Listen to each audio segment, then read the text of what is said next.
Life is so short, and I mean, most of us are 3 feet from gold. Most of us are right there. And if I can encourage you anything, there's times in my lives where I wanted to turn around, I wanted to quit, and I had a wonderful wife, my woman, that surrounded me with songs of praise and words of wisdom, and always told me to go get it and to follow my dreams, even when I would fail, because you will fail, you will make mistakes, you will lose money, you will do things wrong, but know that that's part of learning. Learning to embrace falling forward is probably the biggest skill set you could ever master. Tim is one of the most authentic and genuine people I've ever met. Sincerely believe he's coming from a position of giving, and that means a lot. You're going to make huge progress. Welcome to today's capital raising show. I'm your host, Tim Mai. And today I have my good friend, Coy Peterson, on the line with us. And Coy and I go pretty far back. I so wish I had got started in this multifamily syndication space when he told me about it, I don't know, 10 years ago, I think, Coy. Yeah. It's been a long time. So Coy is the owner of Kahuna Investments. Coy strives to provide his investors with stable cash flow returns and long-term capital appreciation by buying multifamily with specialization in student housing. Coy has managed and acquired over $225 million of real estate across the country, of which $175 million are student housing. So he's huge in student housing. And Coy has raised over $105 million from mom and pop investors, inexpensive money, cheap money, he calls it. He's going to share more about that. You know, the way that I see Coy runs his business, especially when it comes to raising capital versus a lot of syndicators that I know that gives away their farm, you know, with the common 80-20 split. It's very different. So I'm super excited to interview Coy and allow you guys to learn more from him as well. So I hear Coy that 80-20 split, and I want to freeze. Yeah, and I've seen some even higher than that. So and Coy is the best-selling author of Why the Rich Get Richer, and also let me see, the Secrets to Cash Flowing Apartments, and host of the Multifamily Legacy podcast. He speaks around the country on this subject, including at Harvard and at NASDAQ. Coy is a frequent featured on Fox, CBS, ABC, and NBC affiliates. So welcome, Coy Peterson. Yay. Thanks, guys. Thanks, Tim. Awesome. Wow. Yeah, you know, we talked a little bit about this cheap money thing, but before we go into that, love for you to share a little bit about your journey. How did you get into this multifamily space? Yeah, you know, it's funny. I came kicking and screaming, but like I was a single family operator, started off as a wholesaler here in Phoenix, really went full time in 2009, was doing well using the MLS, finding short sales and REOs. And back then we could not fund those. And so you had to either have somebody with money, which is where I started. And then I realized that I needed to find the capital.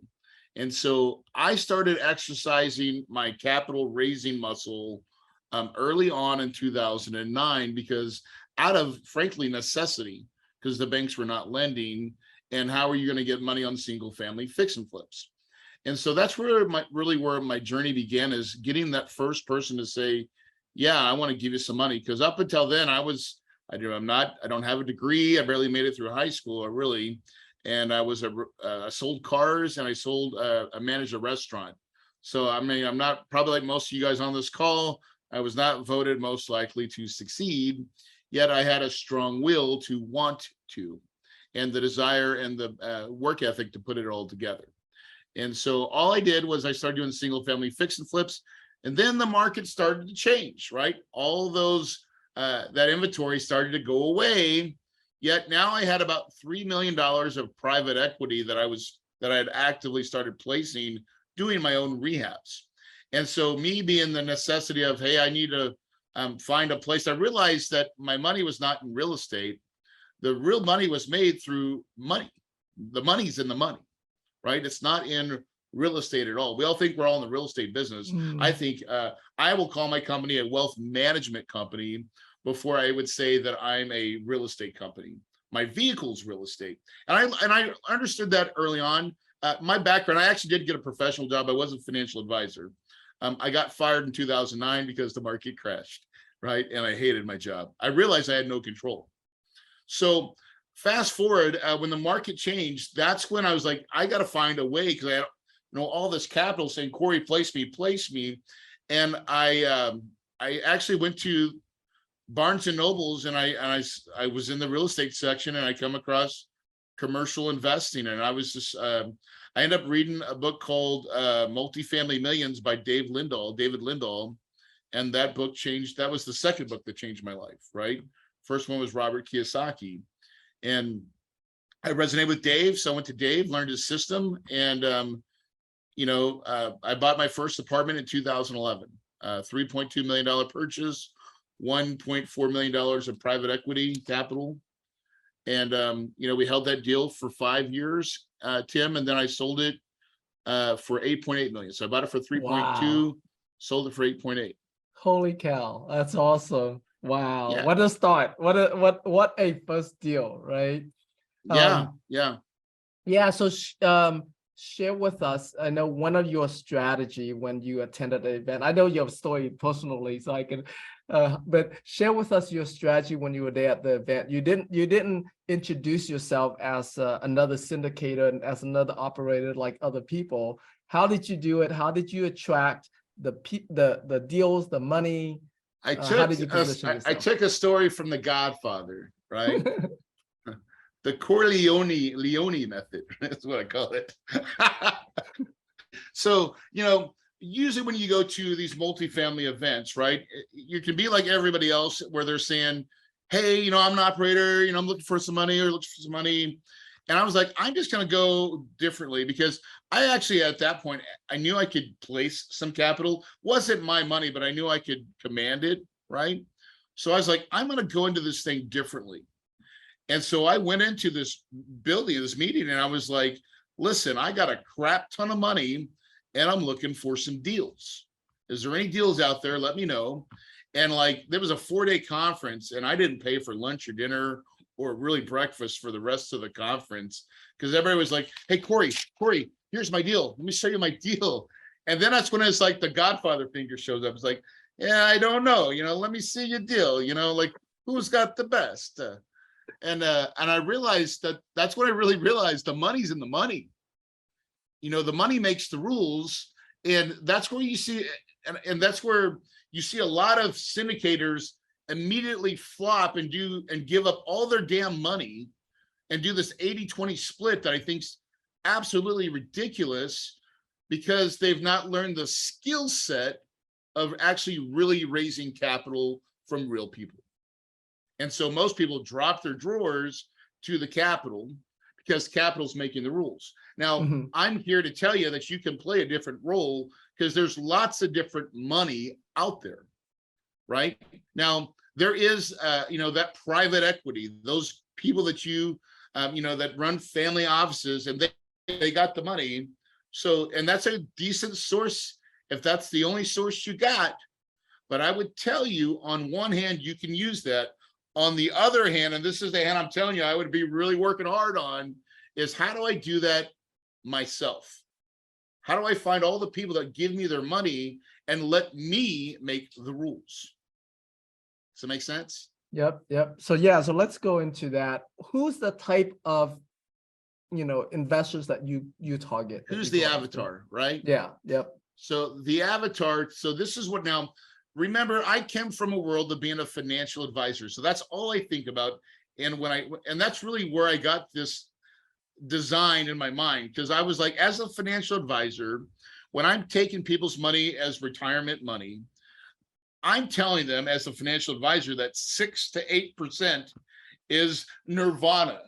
If I can get 8%, oh my God, don't screw that up, right? Stick with that. That's a winner. But if you get 6, that's okay too. This is what every financial advisor that I know of speaks. That is the language.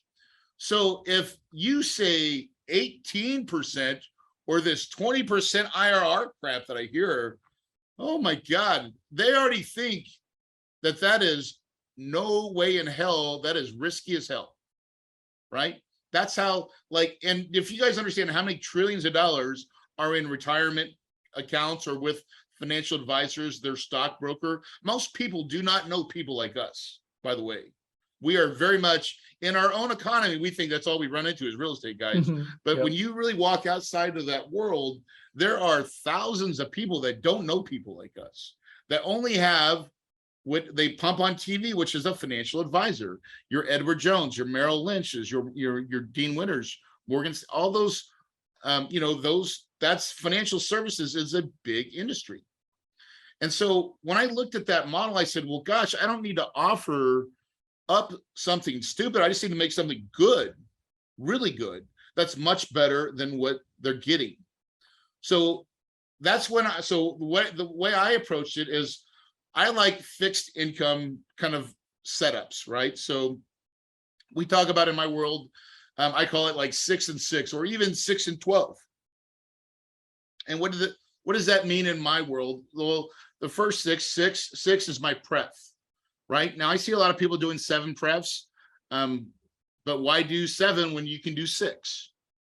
Right? The only reason you're doing 7 is because the Godfather's making you do 7, right? So get away from the Godfather, slap it, and start working on your own business of really raising the money from normal people, right? And 6% makes them happy all day, twice on Sundays, right? And I promise you this, I saw Tina is on this call. Tina just helped me raise $15 million in one of the deals we did together, and we did 6 and 12, right? So it was a big raise. It was a $15 million raise, and we did 6, so that's our pref, and then 12%'s the back end, and that's annualized for every year that we keep it. So you put the two together, that's kind of like 18%. It's not exactly an 18% IRR, but it's close, and people understand that. And I normally don't talk IRR. I don't even know what the hell to calculate IRR. I don't even know, guys. So when you're asking me like this sophisticated crap, I don't know it. And guess what? Neither do my people that I raise money from. They don't know this crap, right? Because they just want to know, what is my cash? What's the money? Now, I will say some of my smarter investors, they will understand IRR. We can talk IRR. But for the most part, if I'm truly in my avatar, which is people that have high income, these are doctors, dentists, lawyers, all the kinds of people that we really want, mainly business owners. I love business owners. They're busy, like we all are in our businesses. They have a financial advisor. And so I just position my company. Our tagline is we're an alternative to the stock market. That is our slogan that we put on our company, right? That's what Kahuna Investments, an alternative to the stock market. And so I fish in my avatar. If I go outside of it, I'm not going to hit well, right? If I go to a real estate event and I start talking about what I'm offering, everybody looks at me really funny, right? Because they don't think it's funny. They're like, oh my God. If I go to a dentist place, an event with a bunch of dentists, they think I'm the shiznets. They're pretty happy with me, right? They think what I'm offering is pretty attractive. And so understand where you fish and what bait you throw is really, really important. Now, can I just go on for just a minute and just talk about what I want to give you a real example of it, what a 6 and 12 is. So now here's an example I did I raised money at 6 and 6. Believe me when I tell you, he who has the lowest cost of capital wins. Okay. So the first, we did this property called the Palms. We bought it for $8.9 million. We raised around, let's call it $3 million of private equity at 6 and 6. For everybody counting, 6 and 6 is 12. So 12% money. Now the first 6, I'm paying quarterly payments, and I'm paying it as I go. That's the pref, right? So this property's profitable. We're doing it. We own it for 3 years, and then we put it up for sale. And lo and behold, we got an offer to purchase at 19 million.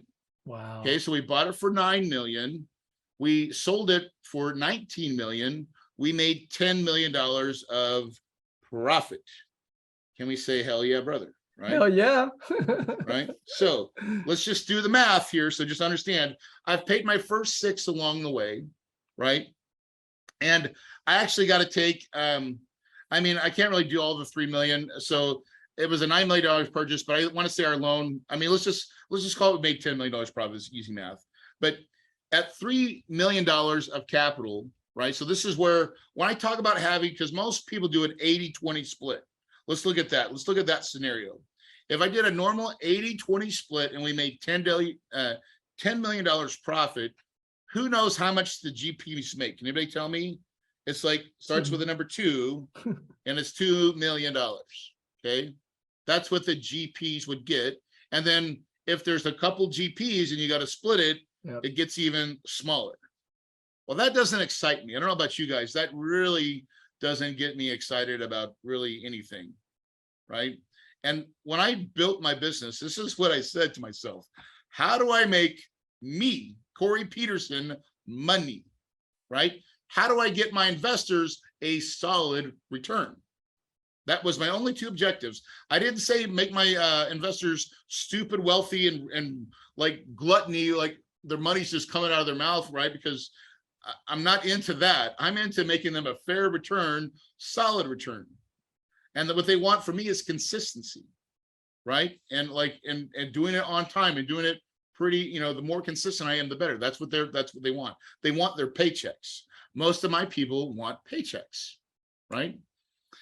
And so that's that first 6%. So on my scenario, I took $10 million profit and I said, okay, what's $300,000 or $3 million times 6%? That's $180,000. Okay. I held the property for 3 years. So I go times 3. So that's $540,000. Okay. Are we with me?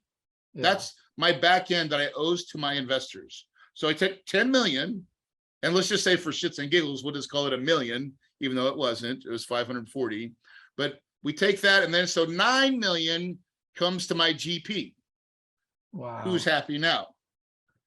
And that's the difference of having a fixed back end. Were my investors happy? They were thrilled. They were thrilled. Did they know that I made a crap ton of money? Yep. Full disclosure, man. They know I made a lot of money, right? Did they care? Nope. I actually outperformed my pro forma by like 3 times. We were supposed to sell that thing for maybe 14 million, right? So 19 million was like awesome. But I didn't have to share any of that upside because I felt like truly I wanted to give them a solid return, and I did give them a solid return. Now, 50% of those investors, and I think that's usually the benchmark, 50 to 75. Actually, I want to say 75% of those investors moved on to another deal, right? They took that profit and they invested in my next deal as well, which happened to be 6 and 12, which was a much better return for them. And the only reason I started doing 6 and 12 is because a $3 million deal is easy to do, right? I was raised in the next end, I think it was a $13 million raise. And I didn't want to have any issues in my, 90 days I had to raise capital, right, for my fund. So I was like, let's just make a higher return to make the money flow, right? But even on those deals, I have a cap, right, at 12%. And so the way I've structured my deals is it's 100% pref on the cash flow. And then upon sell and exit, it's 100% pref until they fill up, right? Until they get totally whole. So in my mind, that's me saying, listen, as an owner operator, I'm putting my money absolutely first. You get first of all my cash flow and all the back end before Corey can make any money. And so by me doing that, I feel very good knowing that if we do better than the projections, then that's my upside, right? And I explain that in every offering that we do, that is my upside. My job is to go kill it. But if I don't kill it, or if it gets we hit this break point, then Corey's working for free. And now, and most investors really understand that, especially if you're fishing in the right pond, right? Certainty of money is so much more important to my investor pool than total return. Does that make sense? So it does make a lot of sense. However, with all these syndicators out there pitching a much higher return to these investors, right? And some of them target doctors and dentists, and might be similar to the pools that you're going It's a going big in world, and target. Tim. It's a Is it- big world. I mean, that's scarcity. It's a big Mhm. world. Good luck. Go find it. You know what? I had a guy the other day. He's like, "Hey man, this is this." I was like, "Sounds like we're probably not a good fit." I mean, honestly, don't let the door hit you in the ass. Like, listen, we probably don't want you on our, we're not looking for godfathers, right? We're looking for people that understand our model and want, what we do. And we've got a really proven track record. And my track record should tell me that my money should get cheaper, not more expensive. So Right. that's a great point, right? So with you having a proven track record now, you can be more demanding on, or you can offer less to the investors Yeah. because you have that track record, you have that to show, that experience to show. So a newer person And coming that's what in. happened too, by the way. So, but that is my funnel. I didn't start there. Right. Gotcha. Okay. I started here, right? I started giving off, but if I would have learned this skill set earlier, I would have done it sooner. Got Right. it. So people that I teach, like I know Tina Palm is on this call, but and if you guys are in a group, ask her about what we've done, because I showed her how I did it, and she did it immediately, not knowing any different. Right. And so she raised a bunch of money at a low cost of capital. And so it's he who gets taught. You do what you're taught. And the problem is everybody's teaching how to pull down your drawers. And I'm saying, slap. No, you shouldn't. Why give away the farm? If we would all, as syndicators, get together and say, no more of that dumb shit, then we would actually start making some dollars in our pockets doing all the damn work and not making money. We need to reverse the roles. It needs to work for us. So a lot That's of my people, opinion, by the way. I love it. It's awesome. A lot of us first starting out, it's sort of natural for us to go into these networking events and try to raise money at these networking events. And obviously, the people that are there, a lot of times they learn this stuff. They learn how to be an operator, learn how to be a syndicator.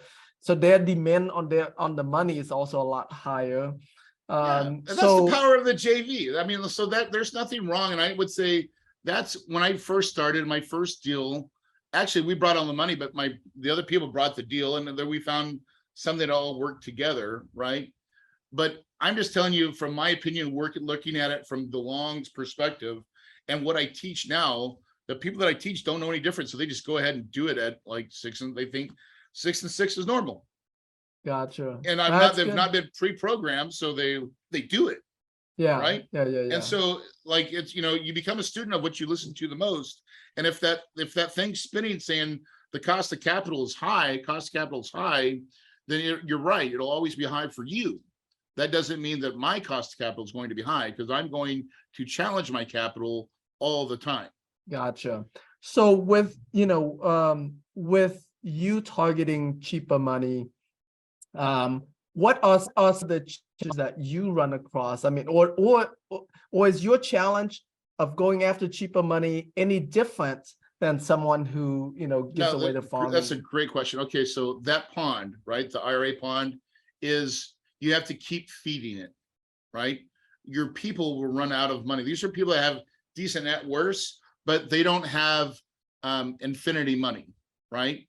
Now, the great thing about that pond is that they love to give out referrals, right?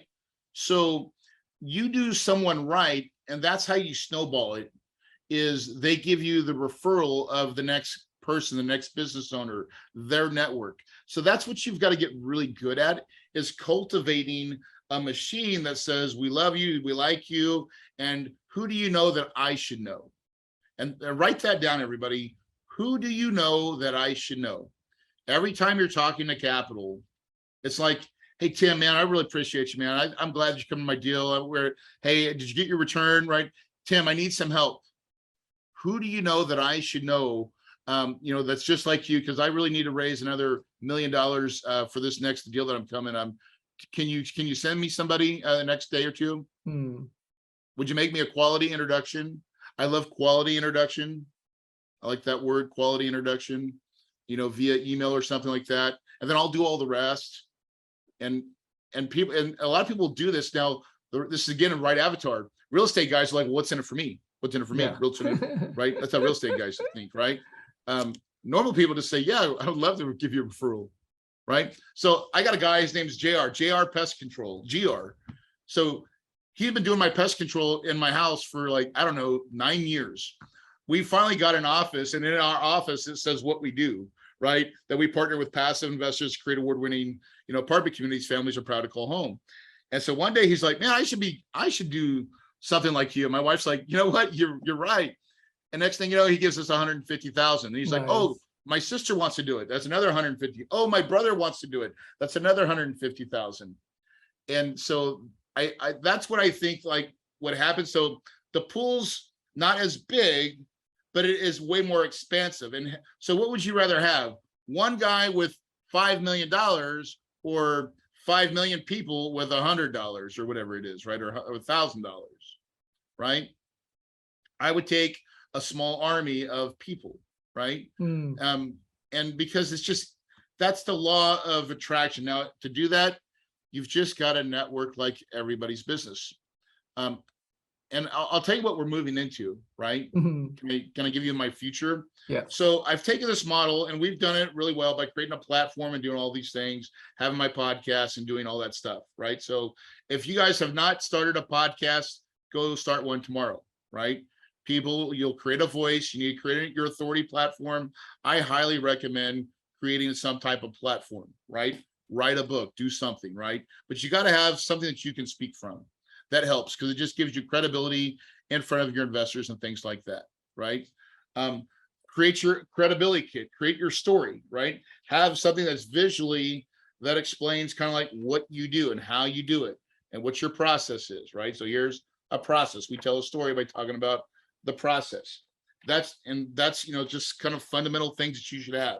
We call this a credibility kit, cred kit, right? Talking about, and I'm just going through some stuff, but like newsletters, right? We have a newsletter. It's called the Cash Flow Life, right? We send out newsletters to all investors every month, right? So these are things to, like, how do you win hearts and minds and create raving fans? You've got to do a lot of the steps to create those things, right? When you actually do syndicate a deal, again, you have, like a box, a goodie box, right? In the box, there's stuff, there's swag, there's their documents, there's all kinds of stuff. It's branded, it matches your stuff, right? We could do a whole thing on branding, but it's all these little things that kind of get you through the deal. You have your, direct mail. So we have direct mail mailers, right? So like all your, is it enough? This is all about raising money. Talk about the cash flow life, freedom, passion. What's your why? And who are you mailing that to? Those postcards? These are retired people. Anybody like, just anybody that gets in our database that we have an address for gets this stuff. And we have what's called pre-mailers, and then we have post-mailers. So pre-mailers is before you've signed our accredited investor. After you've signed our accredited investor and we have your information, then we send you post-mailers. Aloha, don't wipe out. Again, the cash flow life, because we like that one. I like that. What is this one? Yeah, the journey is the reward, and then your paradise is possible, right?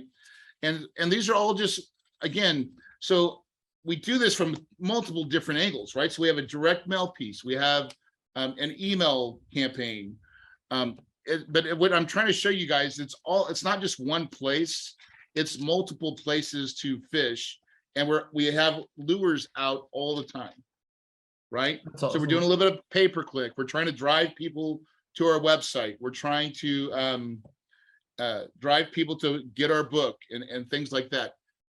The only thing that I wish I would have done differently, if I would have started all over again, is I would not have created a podcast about how to buy apartments. Even though I like teaching it, I would have created a podcast about money.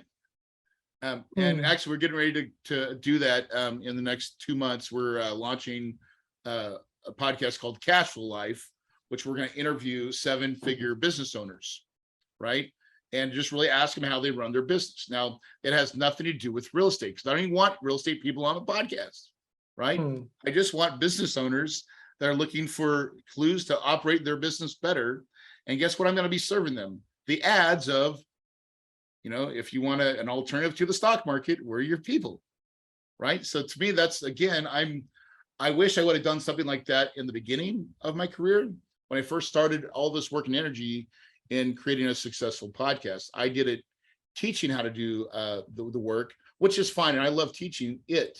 But if I would do it again, I would only talk about money. That's awesome, because I'm actually going down that journey, and so it's good to good to hear you share that. So, like with the example you just used about interviewing business owners, would it be business owners who have already invested into your deals that you're interviewing? No, or I could just care less. Hmm. Yeah, I could care less. That's not even about me, right? So that's the beautiful thing about this podcast. I don't even care what they say. I'm just going to say, how did you start your business? What did you do? What was the 3 lessons you learned from it? What would you not do again? What you would have done better? And what do you do with the money that you've made? Where do you invest it? I don't even care what the answer is.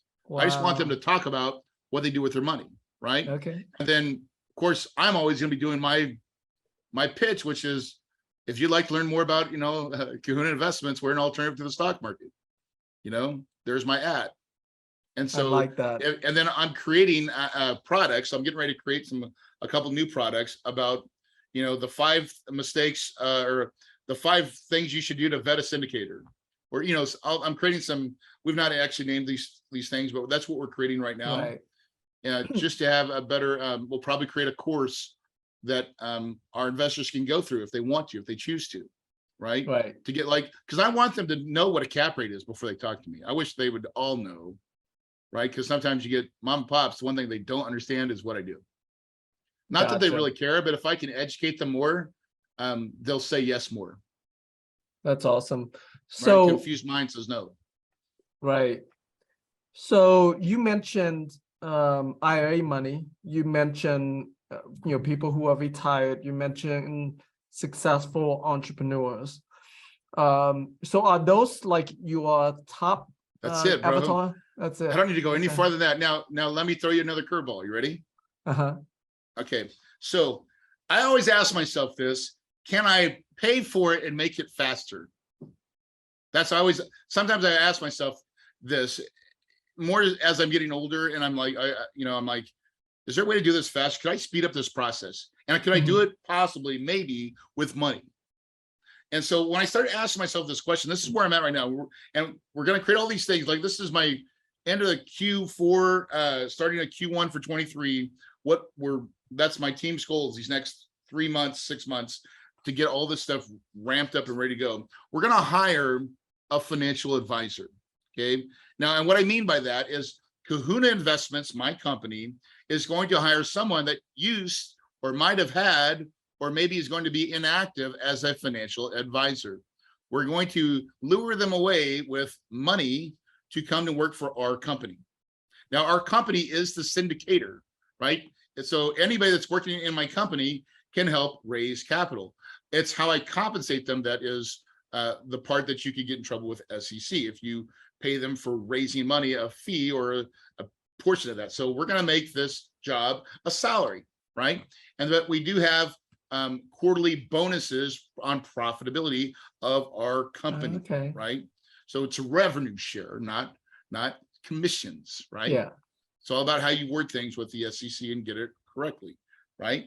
So by doing that, now by hiring this person, so what does that person already know? My avatar, completely 1000%. They've been trained in the ways of the Kung Fu. Okay, they know the Kung Fu. My job is I just need to know those guys that are good practitioners and a high level of Wudang Ninja Kung Fu, bro. And I'm going to hire those cats to work for me, and I'm going to do it locally, right? So I'm not looking to try to raise any money outside of Phoenix. Now, my first level of what I've done so far is I've put a net nationally on, all the Facebooks and the pay-per-clicks and all the stuff and the events that we go to and the teaching that we've created. And that's done really well. But I believe this next phase in life is going to be the queen bee of it all, right? is I'm gonna get these local guys, and we've got a couple in mind that we're already pursuing, basically hang their license inactive, come work for my company and do the same activities. They already have a list of people that they know, right? It's an easy conversation for them, and they already know the activities of raising capital. In other words, networking, being in the right places, except now we have a product that we can control called real estate, where before it was just it's the market. Now we can show them that we have a way better viable product that I think is a much superior product, in my opinion, and given those investors what they want, which is a nice steady paycheck. Because last time I checked, Wall Street doesn't create a 6% payer that pays quarterly. It doesn't. There's no investment out there that I know of right now that makes a quarterly check of 6%, right? And then gives them a back end of maybe call it 6 or 12, right? And 18%. There's nothing in Wall Street that does that, by the way, that creates a paycheck. Like you just can't get it. Can't. If you want a paycheck, that's a bond usually, and that's a bond fund maybe, or it could just be just a bond. But you're going to get either a high paying bond. Right now, bonds are up. If you've owned a bond before, you're screwed. But if you got a bond now, you're good. But what is a bond right now? 4% maybe, and that's probably high. It's maybe 3, but 3.5. Well, that bond usually pays yearly. Most bonds don't pay 4 times a year. So and this is where people put their big money, by the way. So as a financial advisor, our biggest trades that we ever took on, when you're taking somebody's retires from Intel, they've got $1.7 million of money that they've saved all their life for, and they're coming in, that person is like, put 80, 60, 70% of it in bonds. Like that's just you in retirement, they're thinking conservative, kids. They're not thinking of put on the gas. That's why these stupid returns that people are offering, I think sometimes that market is repulsive of that, right? What they want is a steady paycheck. And that's what they're really asking to do is, how do I turn all the money I save into an income stream? Right. And so that's what we do as syndicators, guys, is we offer a beautiful syndication stream of income at 6 pref or 7 pref. Like that is good. That's not just good, guys. That is great. It is really, it is by far beating anything in the stock market, hands down. Right. And you can add a bonus to that with the back end. Like that's nothing in Wall Street does that. And so if you guys are familiar with a COLA, a cost of living adjustment, your older investors will understand this, right? No, none of us will know what that means, but that's what it is. That's what that other 6 to 12% is. It's that back end money that's going, because inflation's the word of the day. I'm talking to some of my retired people, and I'm like, how are you guys doing? And here's what they're telling me. I'm so glad that I know in a couple more years, we're going to get a good payout so I can reinvest, so I can get my money back up, so I can still buy the stuff that I want to buy, because they know inflation is eroding their buying power. And they have to have something that keeps up and beats that. And so that's our back end that we offer as syndicators, giving them that back end piece of the money. So it really is a wonderful thing that we do. That's awesome. So are most of your investors accredited investors or non-accredited? Probably 70-30. 70% are. I have probably 30% that's not. Okay. I think more and more and more. We're going to create a fund this year as well. That's part of, we're going to start raising. That's the other piece that we're doing differently this 2023. We're going to do differently is create a fund. Because we've done enough deals now to do it and have the background to do it and say, here's what we've done. Because I think it's a little bit harder to create a fund, right? But and would it be a 506B or a C? No, we're gonna do a C. Okay. Right, because we do want the ability to advertise 24/7 and just create it as our flagship, right? And the reason for that is, again, I go back to my Godfather mentality. I think we think in about 6 more months, right? Second quarter of 2023 is going to be some wonderful buying opportunities. I think at the height of that point, the market, the interest rates are going to peak. The slowdown is going to be at its greatest. And I like when we have that changing disparity of markets and confusion, you can make lots of money in confusion, right? And so I'm actually starting to try to we're starting to work those contacts now, because I would say there's some buying opportunities now just as well That's as awesome. we're going into it. Like I made money in 2009, but the bottom one really I don't feel like was really till 2010. Or at least they're like I remember in the market, like our last big recession, it was like a double dip. But it didn't affect me because I was still buying at a good rate. It wasn't the best, but I didn't really care.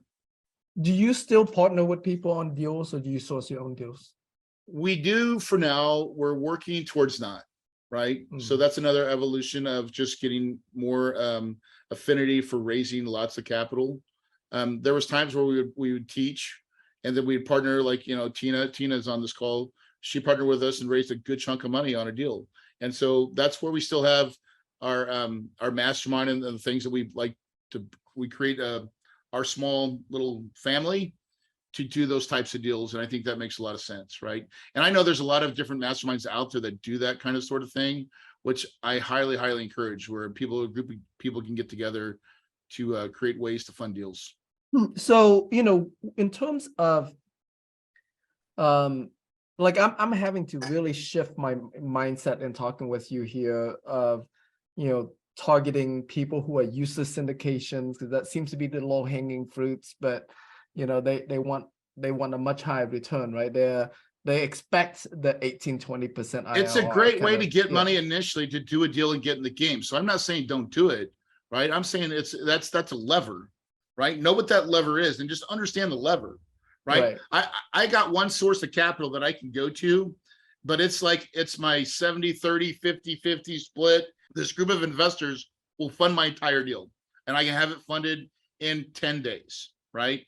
On about a $5 million. So if I got anything that's $5 million or less, I know that there's that lever, I can pull it. Now, we pulled it once last year, right? We'll try to find them a deal a year. That was kind of my thought, is like, oh, we'll go to this pool of money one time. I do not commingle it with any of my other money. So I'm like, I went to them and said, listen, you got to fund the whole thing. That's the thing I'm giving you, or I'll never give you another deal again. Right? And so, because I'm not going to commingle my money that doesn't know about this ever. Yeah. And if you're listening right now and you're part of the ones that did it, I'm sorry. All money's not equal. I'm sorry. That's awesome. Yeah, I like that. I like that. So, but I mean, and this is me giving it to you real, guys. So I mean, everybody's can be filtered and stuff like that. I really give you the inside of my business, like, and how I think as truly an educator should, of just, here's what I really, really do and how I really think. Right. So hopefully you guys can appreciate my frankness with it. Yeah, I love it. I absolutely love it. So you're, you know, in terms of, you mentioned about the markets. So you're estimating 6 months from now is a pretty optimal time to go. I feel like it is. I could be wrong. I could be way off, but I don't feel like I'm going to make any mistakes. I don't think I'd make a mistake right now. I think it's already slowing down. And if I would just stick to my principles.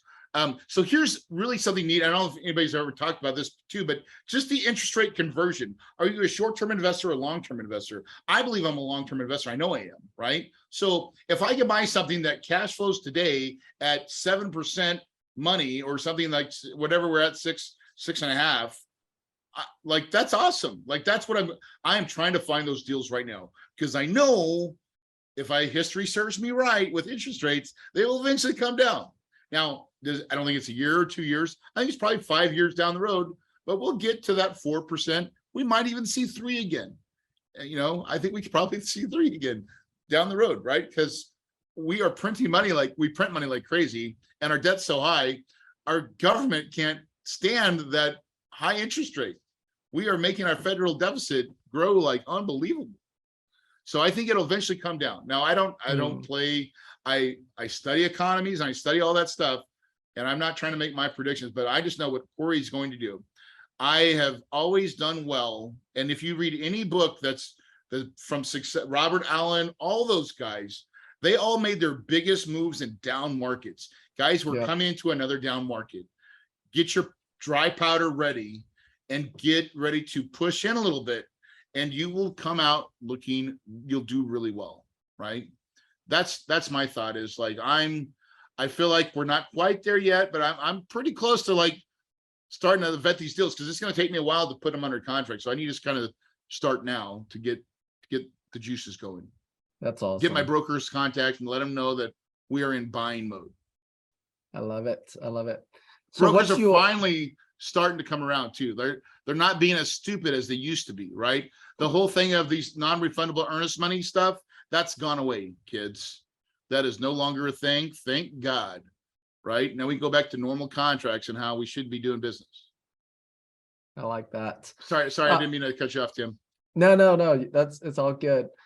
So what's your biggest goal or passion right now? Being a good dad. That's about it. Like that's I could care less about making money.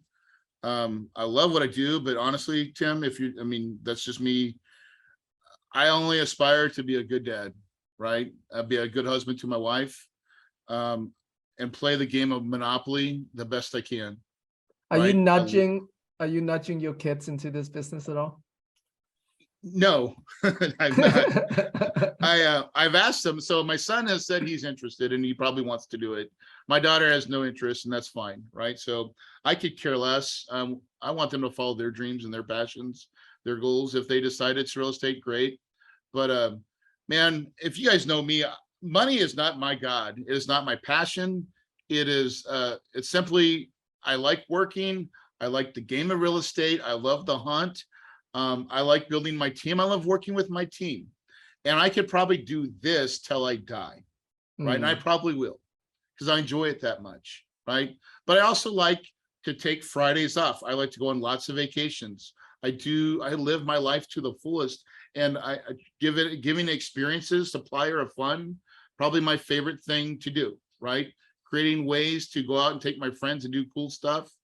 I'm going to put Tim in my Jeep. We're going to go get sideways in my rock crawler, so that's my goal. So, but company goal, we want to be a family office in 10 years, right? We've got so many deals in the pipeline right now that we've already owned and operating that I got to believe in, like about 7 to 8 years, 5 years, those should double in value, maybe, right?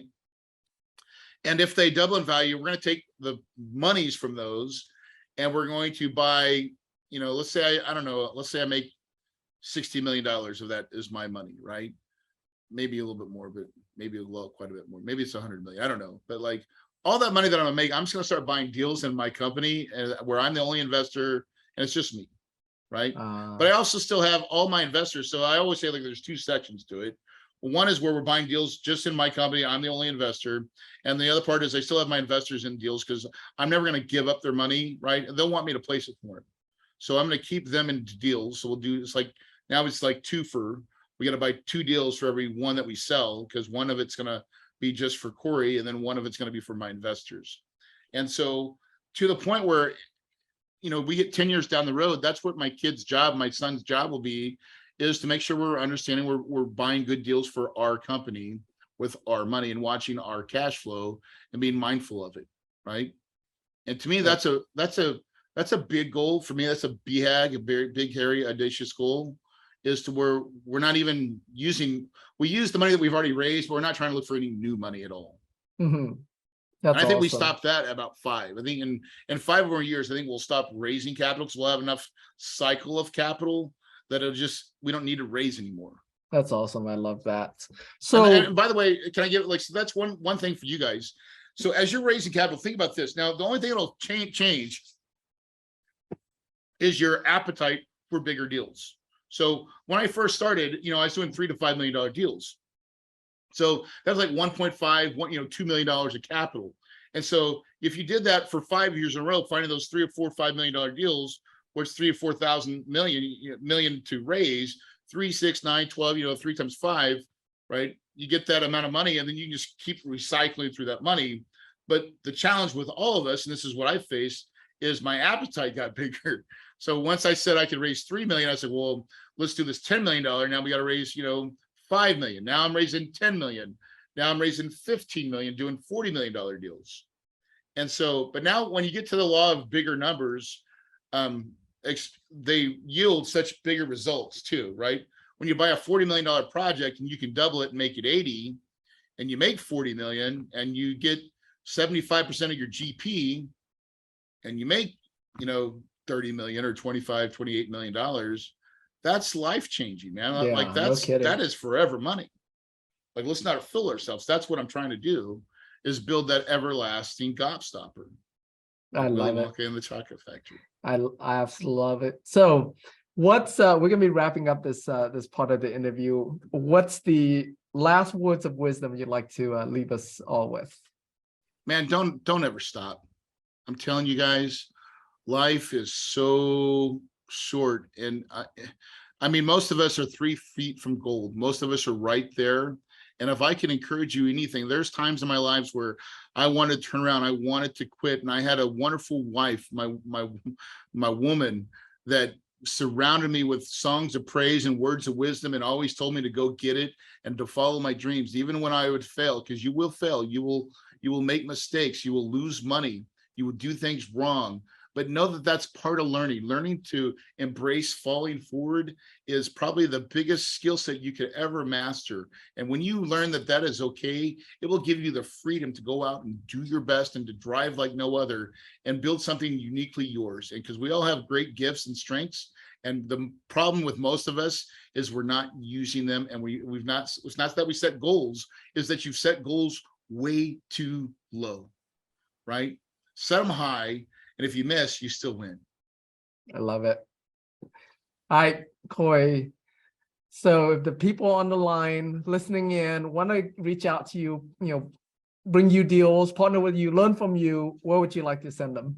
So I would listen, for everybody that's watching right now, I'll give you my book. I'll send it to you. Copy Your Way to Success, Standing on the Shoulder of Giants. Text the word book, BOOK, to 480-500-1127. And we'll gladly send you a copy for free. Kahuna Investments. What was I'm typing into the chat. So what was the last 4 digits again? 480-500-1127. 27. Yep, and just type in the word book, and it'll follow the prompts. It'll ask for the address, so we can send you the book. We'll send you the book. And then kahunainvestments.com is our website. So go there, check us out. We'd love to meet with you guys. And if there's anything that I can do, teach, or give, we have events coming up where we teach, our system of raising capital from start to finish. And it's really been a real pleasure learning and going through and seeing people like Tina go out and kill it. So it's been Yeah, cool. and I was at actually how I got started in this whole syndication space was at your event in April. So yes, awesome event for sure. So yeah, guys, text it that number I put in the chat, 480-500-1127. Text the word book and kahunainvestments.com. And I have a plug-in. So we have an event coming up called Capital Raising Summit. So capitalraisingsummit.com, and Coy is our keynote speaker there. So make sure you come, meet him in person, get his autograph. Super pumped to see you in December for sure. So Tim, thanks for having me on, man. I really appreciate it. yeah.